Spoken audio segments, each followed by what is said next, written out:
For many years I was a good friend of Sherlock Holmes, the famous private detective.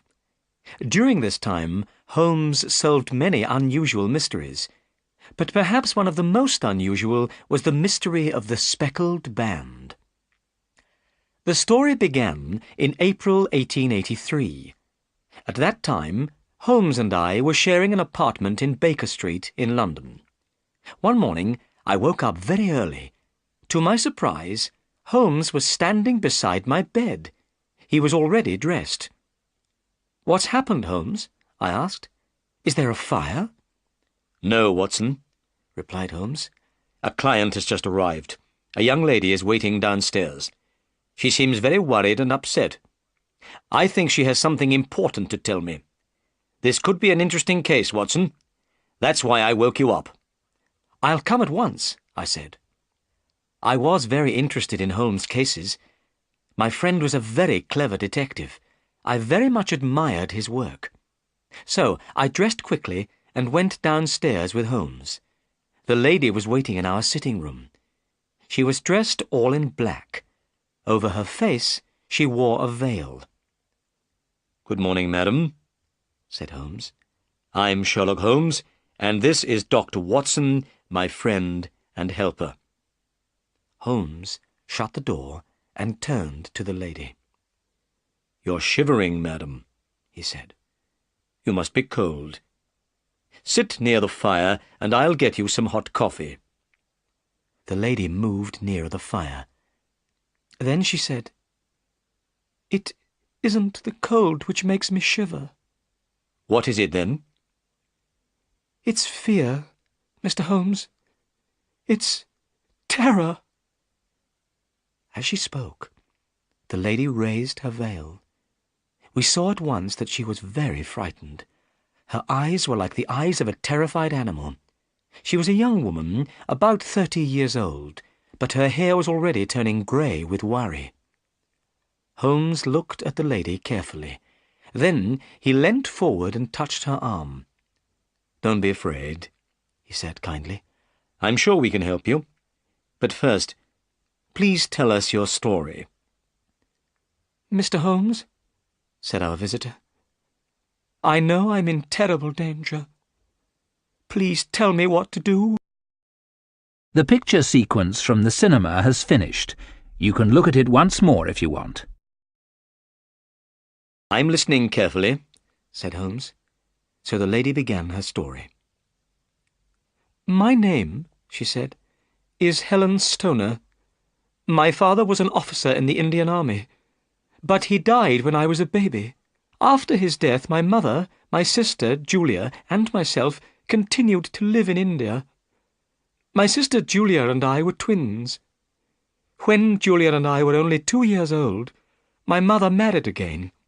She married a man called Dr. Grimesby Roylott. So Dr. Roylott became our stepfather." "Tell me about Dr. Roylott," said Holmes. "In the past, Dr. Roylott's family were very rich," said Miss Stoner. "But as the years went by, they lost all their money. Now, Dr. Roylott has only a large, old house and a small piece of land. The house is called Stoke Moran. I'm living at Stoke Moran with Dr. Roylott now. When my stepfather was young, he studied medicine. After he became a doctor, he went to India. That's where he met my mother and later married her. My mother was a rich woman," went on Miss Stoner. "She had a private income. Every year she received a sum of about £1,000 from her bank. When she married Dr. Roylott, an agreement was made about this money." "What was this agreement?" asked Holmes. "If my mother died," replied Miss Stoner, "Dr. Roylott would inherit her income. After her death, he would receive £1,000 every year. But if my sister or I married, some of the £1,000 would go to us instead. We would receive part of the money." "I see," said Holmes. "After some years, we returned to England from India," continued Miss Stoner. But soon after we got back, my mother was killed in an accident. At first, all our neighbours at Stoke Moran were friendly with my stepfather. They were very happy that someone from the Roylott family was living at Stoke Moran again. But my stepfather didn't want to make friends with anyone. Whenever he went out, he quarrelled with somebody. He is a very bad-tempered man and gets angry quickly. Soon, all our neighbours were afraid of him. Didn't he have any friends at all? Asked Holmes. His only friends were gypsies, said Miss Stoner. These gypsies move round the country in bands. Dr. Roylott allows these gypsies to camp on his land. Dr. Roylott is also very fond of Indian animals. 2 of these, a cheetah and a baboon, were sent to him from India. They run around freely over his land. Everyone is terrified of these dangerous animals. So Julia and I became more and more unhappy, went on Miss Stoner. No servants wanted to live at Stoke Moran, so we had to do all the work. When Julia died— Your sister is dead, then? Asked Holmes. At once he became very interested. Yes, said Miss Stoner. She was to be married. The date had been fixed for the wedding. But 2 weeks before her wedding day, Julia died. The picture sequence from the cinema has finished. You can look at it once more if you want. Holmes leant forward excitedly. Tell me exactly what happened, he said. On the night of Julia's death, said Miss Stoner, my stepfather went to his room early. Julia and I were sitting together in my bedroom. We talked until about 11 o'clock. Then Julia went to bed. All the bedrooms at Stoke Moran are in the same part of the house. They're all next to each other on the ground floor. The door of each bedroom opens into the same corridor. The windows look out onto the garden, but there are no doors or windows from one bedroom to the next. I understand, said Holmes. As Julia was leaving my room that evening, she asked a strange question. Tell me, Helen, she said, have you ever heard anyone whistle in the middle of the night? No, I said in surprise. Why? Because during the past few nights, replied Julia, I have heard a strange whistle. It's very low and clear, but I don't know where it comes from. Remember, I said, some gypsies are camping near the house. Perhaps it was one of them whistling at night. You're probably right, Julia replied. Anyway, it doesn't matter. Good night. She smiled at me and closed my door. Did you and Julia always lock your doors at night? Asked Holmes. Yes, replied Miss Stoner. We were afraid of the cheetah and the baboon. They're dangerous animals. We didn't feel safe unless our doors and windows were locked. Of course, said Holmes. Please, go on. That night there was a terrible storm, continued Miss Stoner. The wind was howling and the rain was beating on the window. I couldn't sleep. Suddenly, I heard a dreadful scream. I knew it was Julia. I jumped out of bed and ran into the corridor. As I opened my door, I thought I heard a noise. It was a low, clear whistle. Then I heard another sound. The second sound was like metal clanging against metal. I saw that my sister's door was open. I stared at it in horror. Suddenly, Julia appeared. She was standing in the doorway. Her face was white with terror. Her eyes were staring wildly.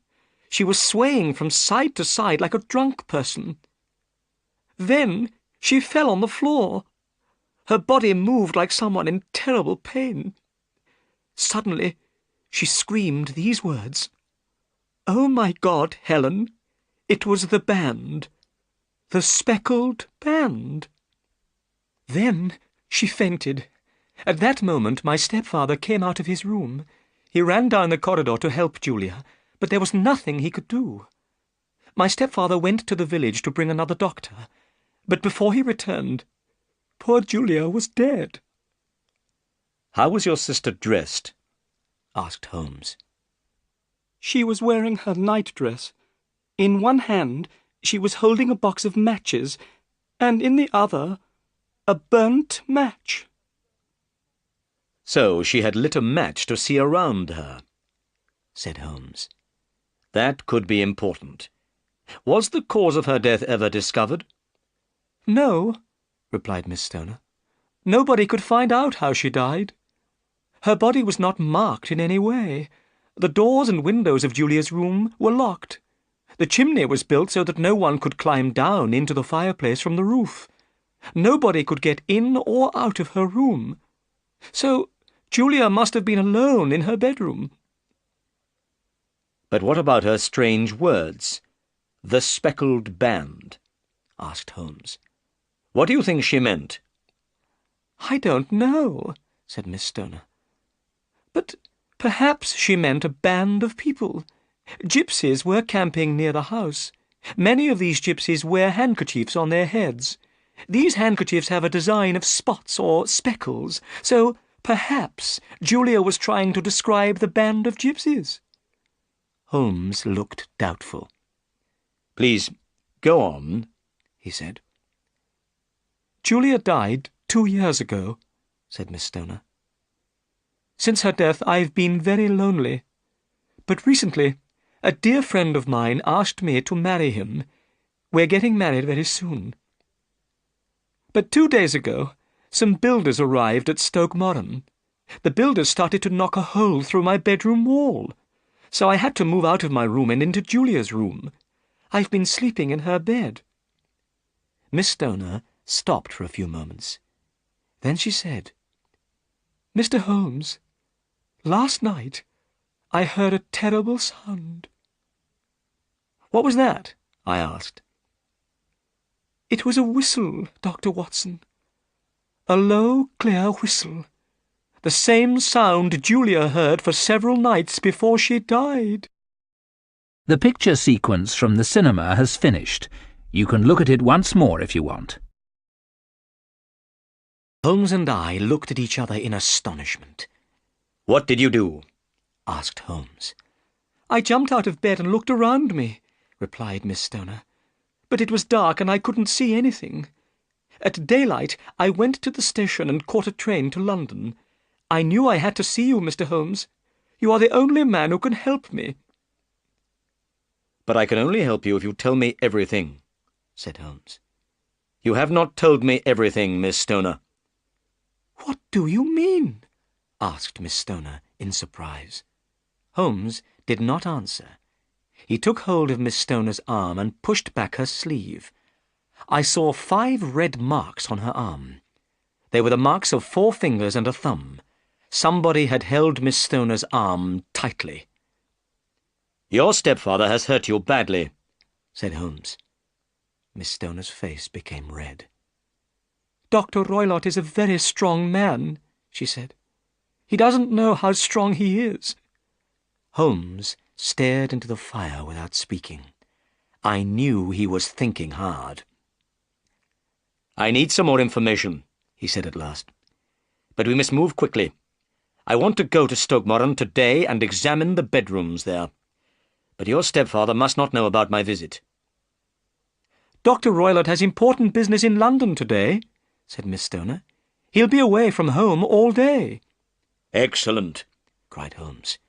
Will you come with me, Watson? Of course, I replied. Then, Miss Stoner, we'll arrive at Stoke Moran early this afternoon. I must go now, said Miss Stoner. But I feel much happier, now that I've told you about my troubles. Goodbye. She pulled her veil over her face and left the room. Holmes leant back in his chair. Well, Watson, he said, this matter is very strange. I don't understand it, I said.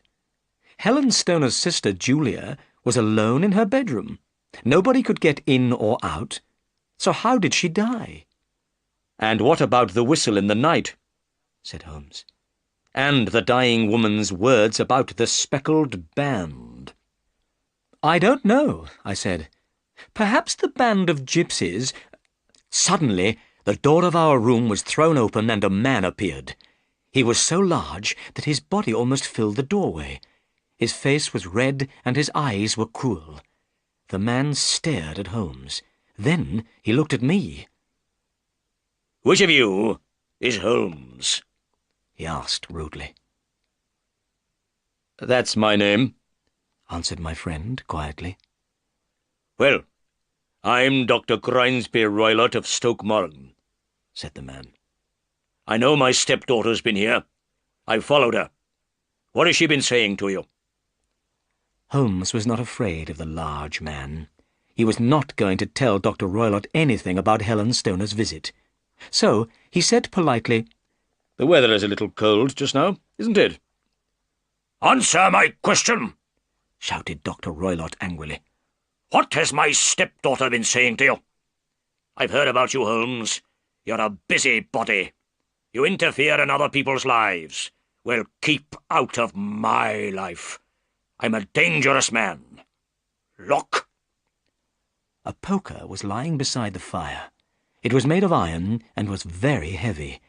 Dr. Roylott stepped forward and picked it up. He bent the poker with his huge hands. Then he threw it back into the fireplace. "I'm warning you, Holmes. Keep out of my life," he said again. Then he left the room. Holmes began to laugh. "Well," he said, "perhaps I'm not as large as Dr. Roylott, but I'm just as strong." As he spoke, Holmes picked up the poker and pulled it straight again. "Now," said Holmes, "let's have some breakfast, Watson. Then I have some business to do. I need more information." The picture sequence from the cinema has finished. You can look at it once more if you want. It was nearly 1 o'clock before Holmes returned. He looked excited. "I've been to Mrs. Roylott's lawyer," he said. "I've seen her will. This is what she wanted to happen to her money after her death. After her death, Dr. Roylott inherited all of his wife's income. But if Julia and Helen Stoner married, they would receive a large part of the income instead." "So, Dr. Roylott would lose a lot of money," I said. "Exactly," said Holmes. "But now, Watson, we must hurry. And please, bring your gun with you." We caught a train to Leatherhead, the nearest town to Stoke Moran. Then we drove along the country lanes to Dr. Roylott's house. It was a beautiful spring day. Soon we saw a large house through the trees. "That's Stoke Moran," said our driver, pointing at the house. "The quickest way to get there is through the fields. See? Where that lady is?" We saw a lady walking towards us. It was Helen Stoner. We paid the driver, and he set off back to Leatherhead. Miss Stoner hurried forward to meet us. "We have plenty of time," she said. "Dr. Roylott won't return from London until this evening." "We've already met your stepfather," said Holmes. He told Miss Stoner about Dr. Roylott's visit. Miss Stoner's face went white. "So he followed me," she said. "I'll never be safe from him." "Come," said Holmes. "Let's examine the bedrooms." We walked across the fields to the house. We saw that work was being done on one wall of the house. This was the wall of Miss Stoner's bedroom. "This is strange," said Holmes. "I can't see why this work is necessary." "No," said Miss Stoner. "I am sure that the work is not necessary. It is an excuse to get me to move from my room." "Well," said Holmes, "I want to examine the room you're sleeping in now, your sister Julia's room." The room was small, with a low ceiling and a wide fireplace. There was some old furniture in the room, a bed, a table, and 2 chairs. Holmes examined everything carefully. Suddenly he pointed to a long rope which hung down by the bed. The end of this rope touched the pillow. The rope looked like a bell rope for calling a servant. If the person in bed wanted something, they could pull the rope. The rope would be attached to a bell in another part of the house. The bell would ring, and a servant would come. "That bell rope looks very new," Holmes remarked. "Yes," replied Miss Stoner. "It was put in only 2 years ago." Holmes pulled the bell rope. We waited. But nothing happened. We could not hear a bell ringing anywhere in the house. "Look," said Holmes suddenly. "This isn't a real bell rope. It doesn't go anywhere. It's attached to a hook on the ceiling." We all stared up at the ceiling. Holmes was right. Then I noticed something else. Near the top of the bell rope was a tiny opening in the wall. It looked like a small ventilator. Holmes saw the ventilator too. "That's strange," he said. "Air usually comes into a room from outside through a ventilator, but this ventilator connects 2 rooms inside. I wonder why." "I don't know," said Miss Stoner. "But the bell rope and the ventilator were put in at the same time." "That's very interesting," said Holmes. "A bell rope which doesn't ring a bell, and a ventilator which doesn't ventilate. They are both false. And now, Miss Stoner, I'd like to examine your stepfather's room." We went into Dr. Roylott's room next door. There were a few pieces of furniture in the room, and some books. In the middle of the floor stood a large iron safe. The safe was locked. Holmes knocked on the walls of the safe. "What's in here?" he asked. "My stepfather's business papers," replied Miss Stoner. "There isn't a cat inside." "A cat?" said Miss Stoner in surprise. "No. What a strange idea." "Well, look," said Holmes. He pointed to a small saucer of milk on top of the safe. "We don't have a cat," said Miss Stoner. "But there is the cheetah. A cheetah is just a big cat." "Yes, of course," said Holmes. "But here's something else." A short stick was lying on top of the bed. A thin rope was attached to this stick. One end of the rope had been tied into a noose. I looked at the noose. I wondered what it was for. "Well," said Holmes, "I think I've seen enough." We walked out into the garden. Holmes looked very serious. "Miss Stoner," he said at last, "Dr. Watson and I must wait in your room tonight." Miss Stoner and I looked at each other in astonishment. "Yes," said Holmes. "Your life is in great danger."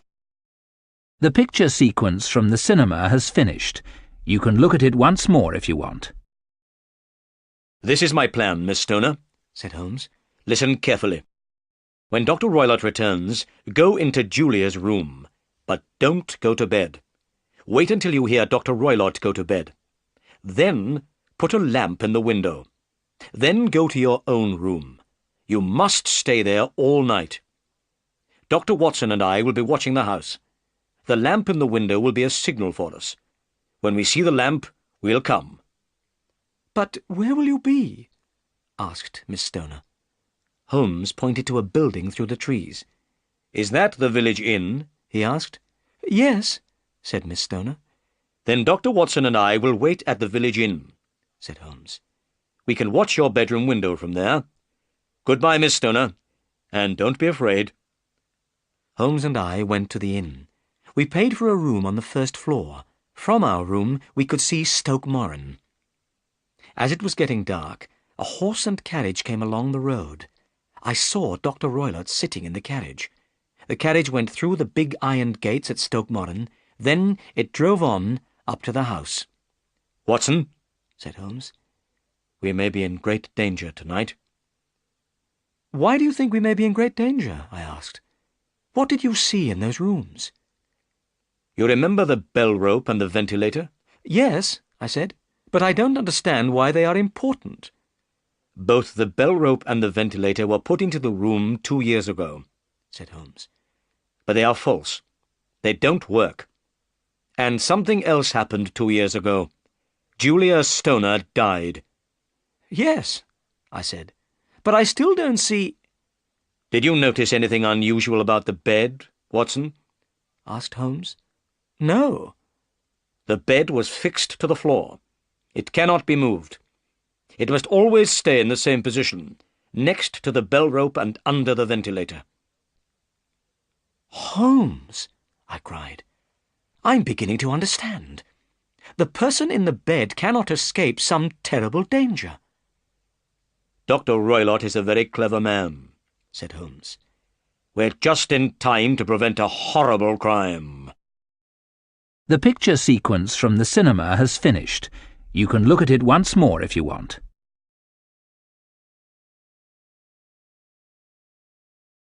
About 11 o'clock, we saw a light. It was the lamp shining from the bedroom window. Holmes jumped up excitedly. That's our signal, Watson, he said. Come on. We hurried along the road. The yellow light was still shining from the bedroom window. We went into the garden of Stoke Moran and walked towards the house. Suddenly, a dark shape ran in front of us. It was like a child with very long arms. But it was not a child. I felt very afraid.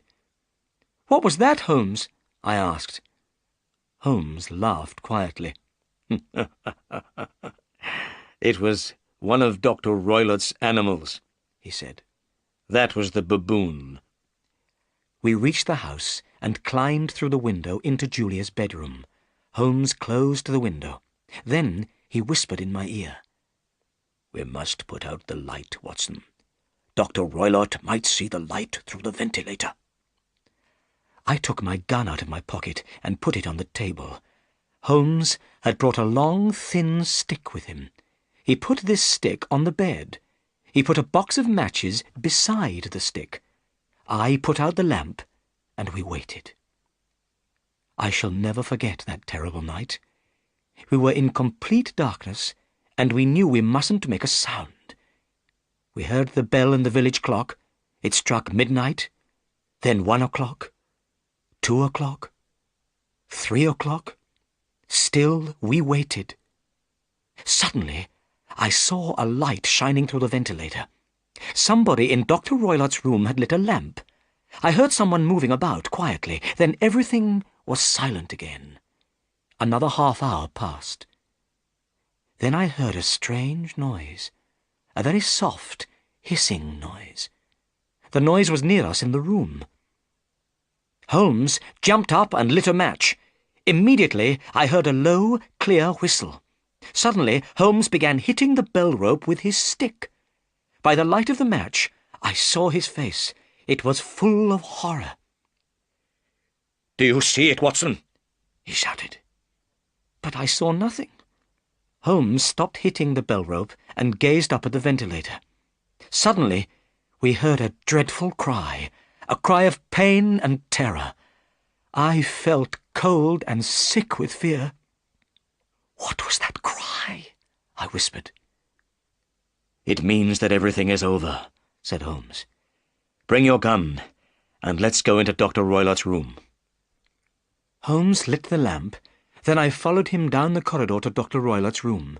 We knocked twice on the door, but there was no reply. We pushed the door open and entered the room. A terrible sight met our eyes. Dr. Roylott was sitting beside his safe. The door of the safe was open. The short stick with the noose lay across Dr. Roylott's knees. Dr. Roylott was dead. His eyes were staring upwards in terror. There was something strange round his head. It was bright yellow with brown speckles. "The band," whispered Holmes. "The speckled band." I stepped forward. Immediately the strange band began to move. "It's a snake!" I cried in horror. Quickly Holmes grabbed the stick with the noose on the end. He caught the snake's head in the noose. Then he threw the snake into the iron safe and closed the door. The metal door clanged shut. The picture sequence from the cinema has finished. You can look at it once more if you want. Next morning, we took Helen Stoner away from Stoke Moran. The poor girl was very upset by what had happened. We took her to an aunt's house in London. She would stay there until her wedding. We also told the police about Dr. Roylott's death. Then we returned to our apartment in Baker Street. "Tell me something, Holmes," I said. "How did you know the speckled band was a snake?" "Well," said Holmes, "when I examined Julia Stoner's bedroom, I saw the bell rope and the ventilator. I saw they were both false. Then I noticed the bed was fixed to the floor. And I realized that something could pass through the ventilator, it could travel down the bell rope and land on the bed. Immediately, I thought of a snake. Dr. Roylott had other strange animals from India. It would be easy for him to have a snake as well. So, he kept it in his safe and fed it with milk. And every night he put the snake through the ventilator. It went into his stepdaughter's room and came down the rope. He knew that one night it would bite the girl in the bed." "How did he make the snake come back to him?" I asked. "Dr. Roylott's signal to the snake was a whistle," replied Holmes. "When the snake heard the whistle, it returned to its master. Julia and Helen Stoner also heard this whistle." "On the night her sister died," I said, "Helen Stoner heard the sound of metal clanging against metal." "That was the safe door clanging shut," said Holmes. "So, when you heard the hissing noise in the room last night," I said, "you knew it was the snake?" "Yes. So I hit it with my stick, and it went back through the ventilator. But the blows from my stick also made it angry. That's why it bit Dr. Roylott." "Dr. Roylott wanted his stepdaughter's money," I said. "He killed Julia Stoner, and he tried to kill her sister Helen too. But his plans went wrong. The snake finally killed its master." "Exactly," said Holmes. "And I don't feel very sorry for him."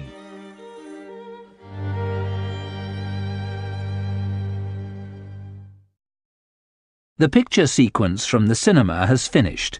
You can look at it once more if you want.